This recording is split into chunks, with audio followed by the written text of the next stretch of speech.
Alors, l'entretien motivationnel, c'est un style de communication collaboratif orienté vers un but et qui accorde un intérêt particulier au langage du changement.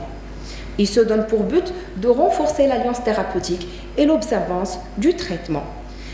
Et pour pouvoir faire un bon entretien motivationnel, il faut savoir reconnaître le stade du patient et lui appliquer les stratégies motivationnelles adaptées à son stade.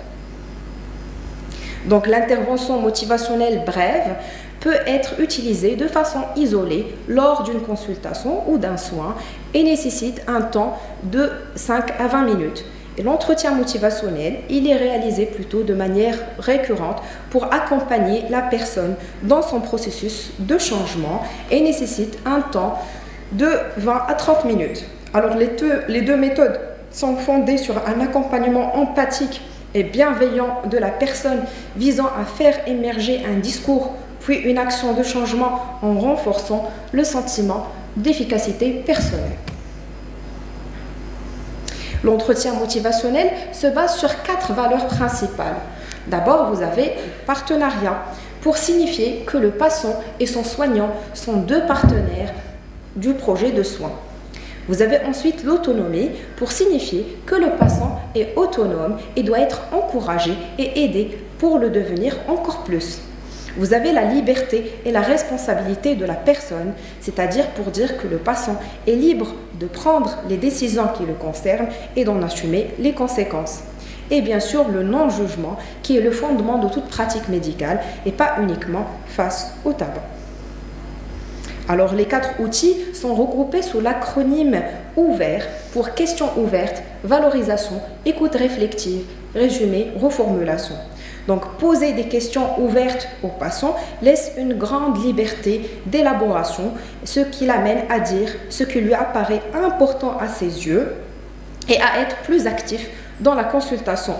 Bien sûr, il faut le valoriser en soutenant l'espoir et l'optimisme dans le changement. Il faut pratiquer l'écoute réflexive, c'est-à-dire reprendre un mot, une expression et reformuler une partie du discours du patient pour montrer au patient qu'on l'écoute et qu'on l'aide à poursuivre sa réflexion. Il faut résumer, c'est-à-dire rassembler de temps en temps les informations du patient, les reformuler afin d'atteindre les mêmes objectifs que l'écoute réflexive. La rechute est plutôt la règle que l'exception en addictologie et le changement n'est pas un événement brutal et suscite une ambivalence qui est normale. L'ambivalence, c'est le point où l'on est souvent bloqué sur le chemin du changement. Et l'utilisation de balance motivationnelle est souvent pertinent pour formaliser les différents composants de l'ambivalence. La rechute reflète la persistance de l'ambivalence et indique que la rupture ou le deuil de la substance ou du comportement ne sont pas encore complets et on parle de dégagement lorsque le comportement sain devient une habitude. Alors, il est important de ne pas confondre l'ambivalence avec la résistance, face à laquelle il faut éviter le plaidoyer pour le changement, ne pas s'opposer directement et inviter à de nouveaux points de vue sans les imposer. Et notons que la résistance est un signal que le thérapeute doit changer d'attitude.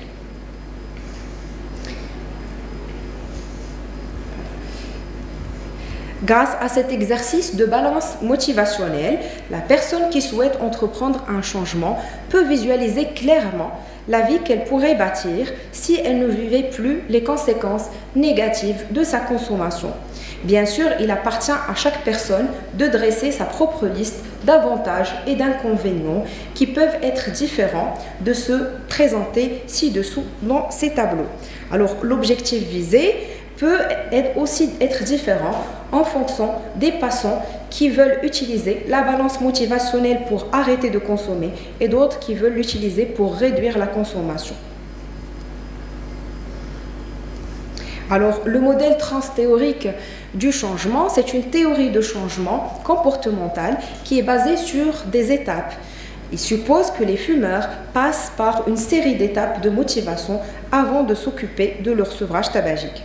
Alors, ces étapes sont les suivantes. Vous avez d'abord la phase de pré-intention, ou ce qu'on appelle la phase de pré-contemplation.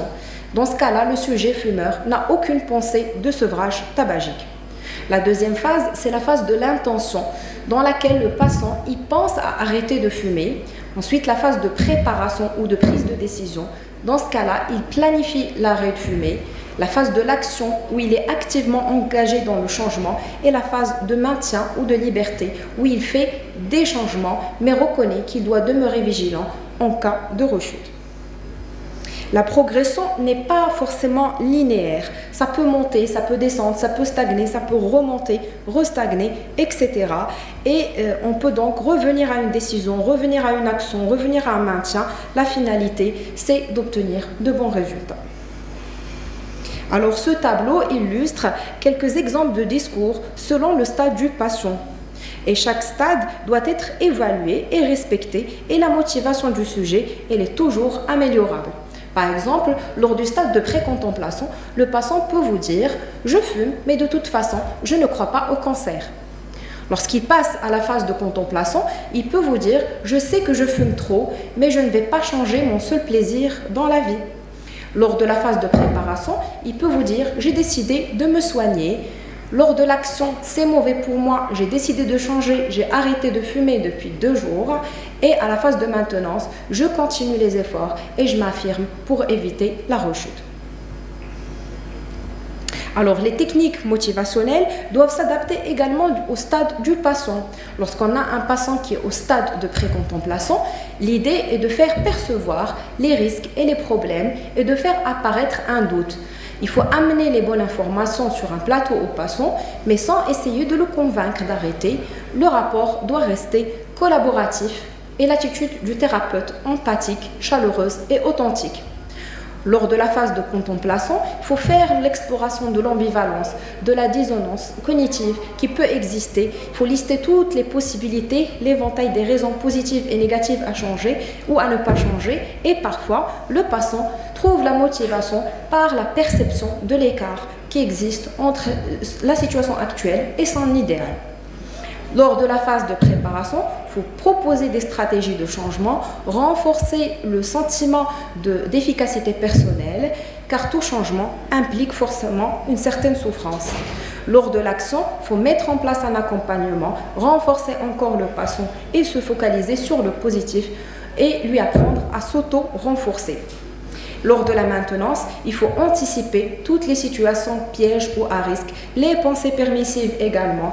Et si rechute, il faut dédramatiser, déculpabiliser, aider à faire des attributions externes et à apprendre de cette rechute.